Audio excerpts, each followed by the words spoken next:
Hey, what's going on there, folks? Good morning, good afternoon, good evening. It is the Earth Master out here on this last day of the year, 2023. The date today, 12/31/2023. If you write that down in short form on a paper, that is 123, 123, so to speak.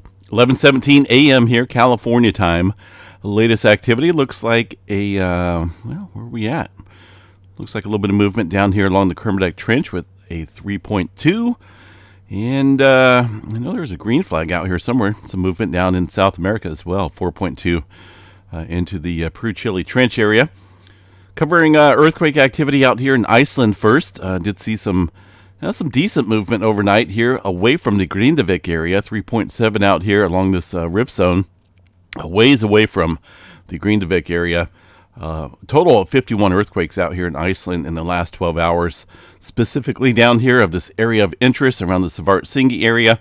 Seen a handful of earthquakes as well, mainly around the old fissure area where we last seen the most recent fissure activity open up here in the middle of December, around December 18th. So still keeping an eye on this. Not looking at anything different yet. They have not put out an update in terms of the latest activity, but hopefully tomorrow they will. Maybe not, though. It's a new year.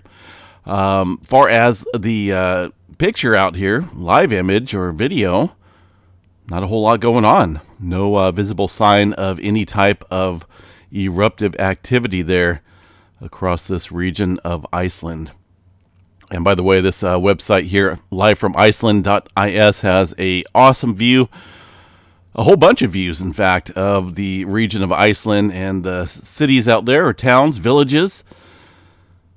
Go check it out. Iceland, livefromiceland.is. The multi-view here is pretty cool to look at. But for now, things look pretty calm in terms of, well, volcanic activity. Let's go ahead and check out the Hawaii area. We've been watching this region pretty closely here in terms of volcanic activity as well, around the Kilauea volcano. Last activity looks to be a 1.9 here around the southeastern rift zone.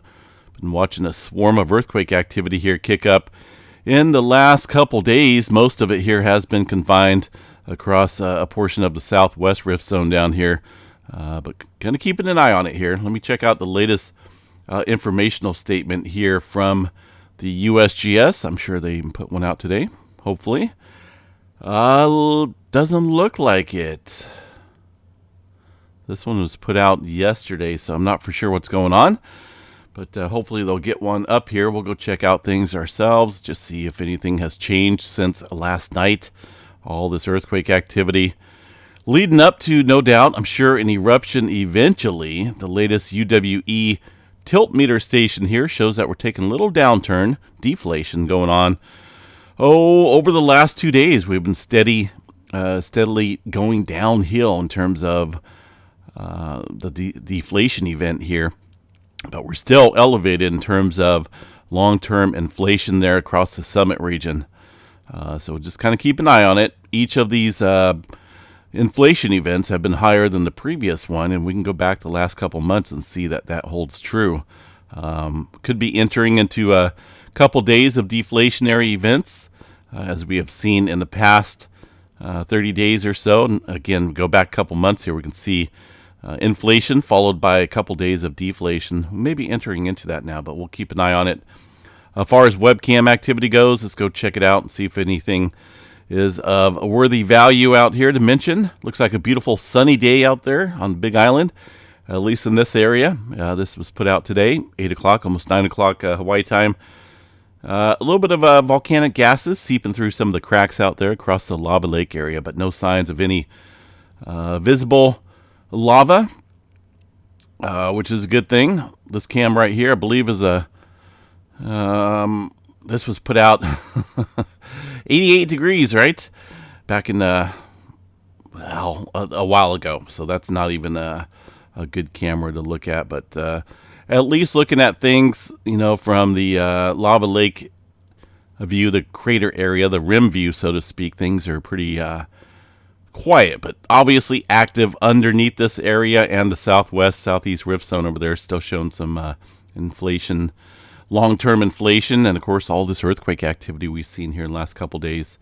Errors, Lin issues, Lin's, I can't remember what they call these exactly, but these are some lens features there from the sun coming in at that angle, creating this type of setup here. It's, it's obviously not magma. All right, let's check out the rest of the earthquake activity here around the globe. See if we've seen anything large overnight. Check out the last 24 hours of larger earthquake activity. 5.4 down here south, well south of Africa here. 5.4, 10 kilometers deep along this oceanic divergent zone out here. Did see a little bit of activity out here in the South Sandwich Trench as well yesterday. A couple of these earthquakes overnight looks to be kicking up here across the subduction zone in the Dominica area. It's a subduction zone area here, 4.7, 39 kilometers deep. So a little bit of interesting activity still happening around the Puerto Rico Trench region. Been watching that pretty closely here over the last couple weeks with increasing movement here across the Puerto Rico Trench. Now we're getting some activity back over here, so we'll continue to watch that. Over here across Kansas, did see a 3.7 near Bennington, Kansas, north of Salina earlier this morning. Looks like around the Smoky Hills area, or close to it.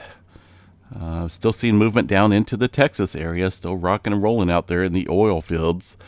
Yellowstone National Park, nothing showing up here on the graph, but as always, I do want to double check and make sure the data on the seismograph stations match the data on the USGS map. Looks like we did have a couple smaller earthquakes overnight.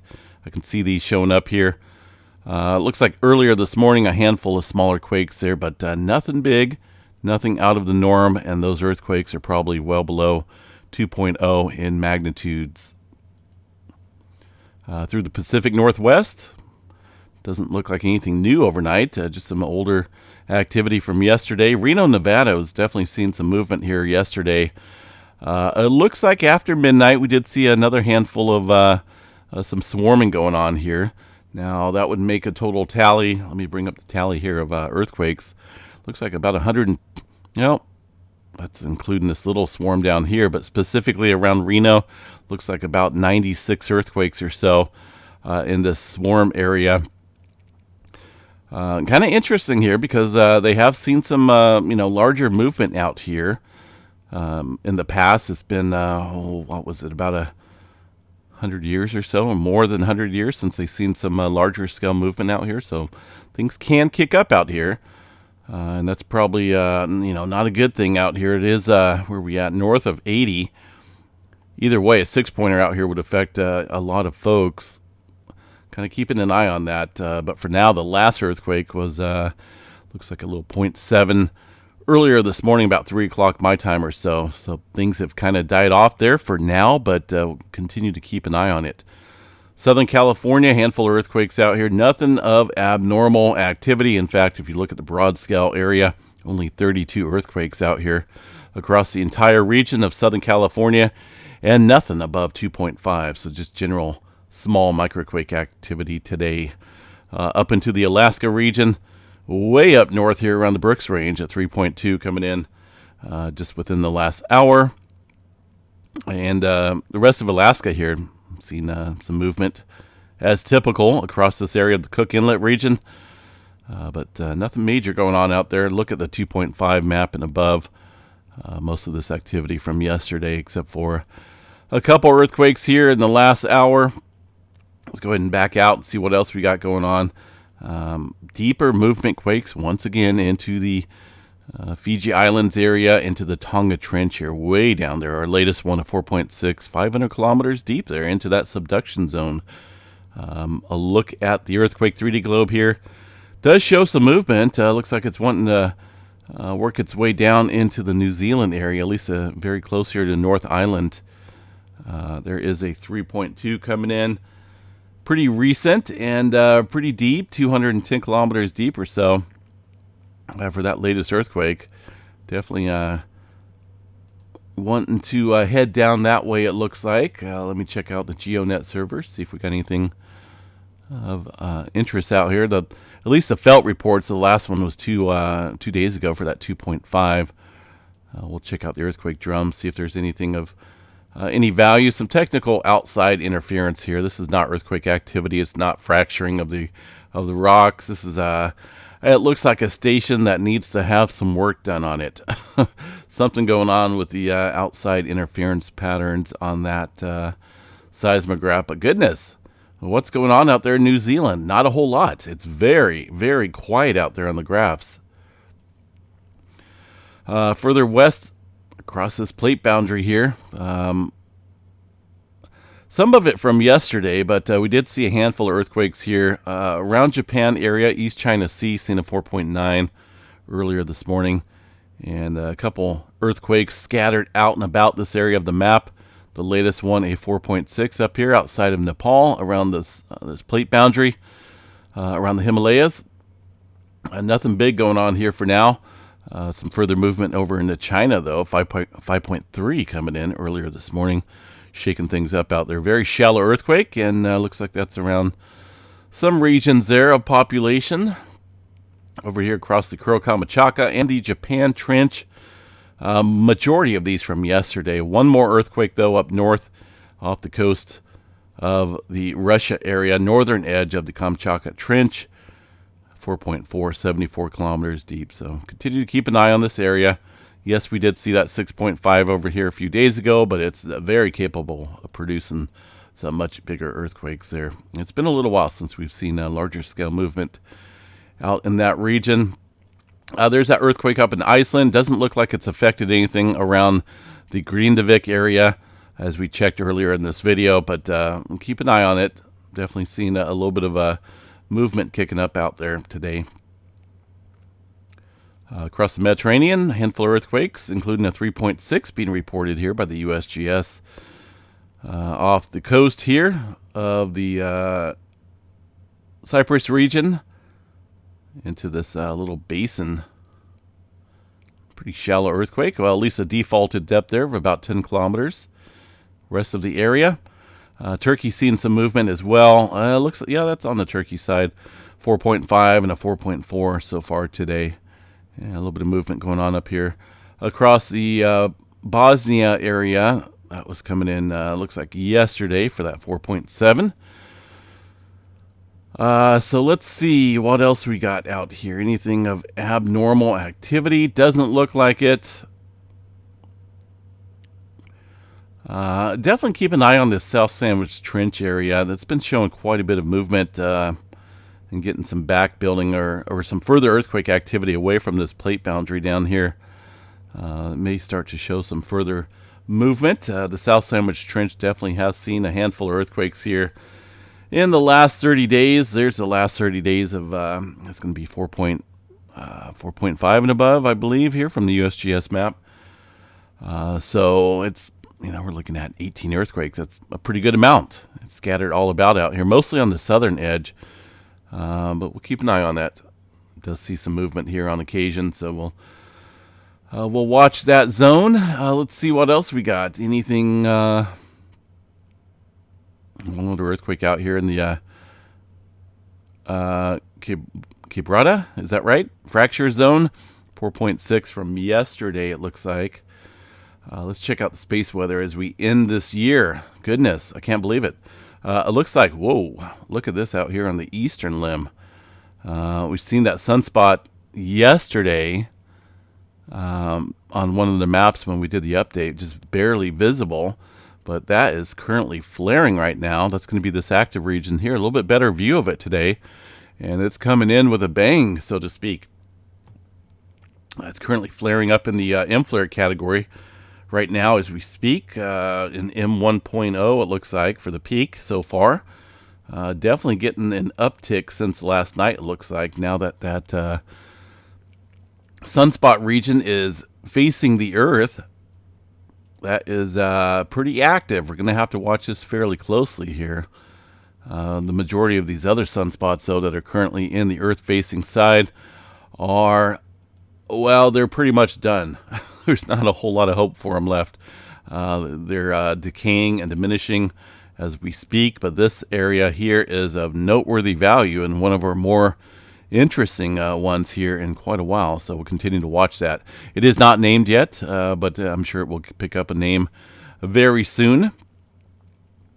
Like I say, it's flaring with M-flare activity right now, and we did see some C-flare activity overnight as well. There's some of that radio blackout being observed here across the South Pacific Ocean area, centered pretty much right where the sun is shining down on the most. Aurora forecast, pretty minimal, fairly minimal, not seeing a whole lot of activity in terms of uptick in the auroras. There is our new sunspot. Now, according to Kevin here, this is our old friend AR3514 from the previous rotation, the source of an X2.8 solar flare, which occurred a couple weeks ago. So it looks like that's coming back around the bend for a second go around. We'll definitely keep an eye on that and see if, obviously it looks like it does want to kick up right now with that M-flare activity. And it has some beautiful magnetic arches there. Absolutely stunning.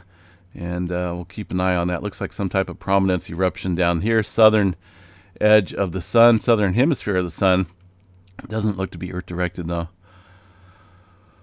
All right, anything going on in severe weather department? We got cloudy skies out here in Northern California, 53 degrees. No severe weather threat here over the next couple days. Just some thunderstorm activity down south into Texas in a few days. Quieter conditions out here across the West Coast, at least up until maybe about Tuesday night into Wednesday here. We got our next storm system coming in. Bringing with it a pattern change that will alter. Well, it kind of brings in some colder air back behind it. That's due to the jet stream taking a more of a northward track and then bringing down this colder air. You can see these storms coming out of the northwest now, and that's a lot of colder air. It doesn't really bring a whole lot of rainfall to the lower elevations, but at least we'll get some snowfall up in the mountains where we need it. And as we head into the middle of the month, goodness, we're talking about a lot colder air coming down in across the West Coast. And it looks like the majority of the country here. We're talking about some decent, definitely some decent colder weather, more wintertime type environment. Look at that. It looks like there's going to be a series of colder patterns coming in. The first one kicking up, it looks like early.